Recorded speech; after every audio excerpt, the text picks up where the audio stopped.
Good morning, everyone.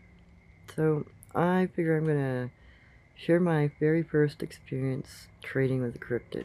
This happened in 1970 along the Eel River in the Redwoods in California. My mother and I had stopped at an old Girl Scout camp. There was only one other individual camping in that site at the time, and he was, over a half a block away at the other end of the camp.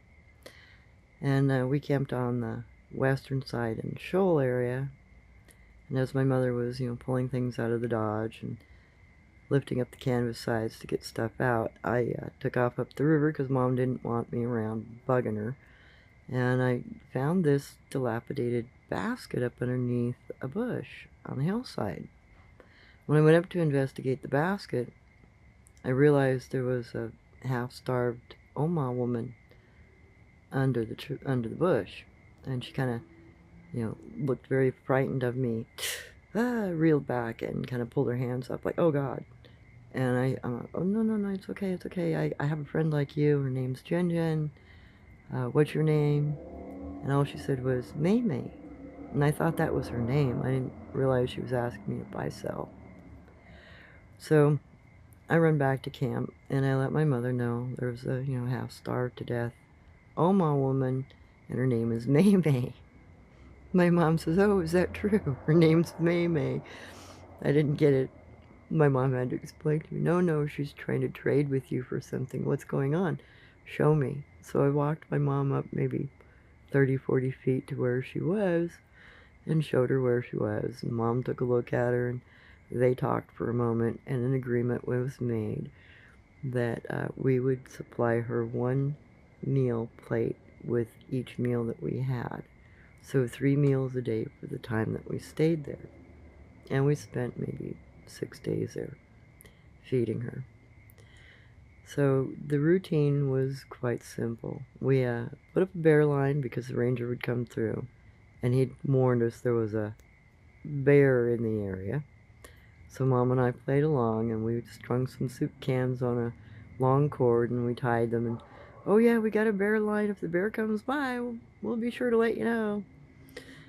And we'd set cross sticks so that she'd know where to get the plate of food. And we'd set, well, it wasn't a plate, we'd put it on a sword frond, fern frond. Usually we just set her food that way. Or we put it on stone and set it. And it was funny because we would, in the morning, we would finish our breakfasts and we would set her plate off, and she would come up.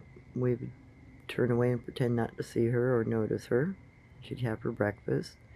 Lunchtime would come and we'd do the same thing. We'd set her meal out. We'd have our meal. We'd ignore she was there and she would happily accept the meal.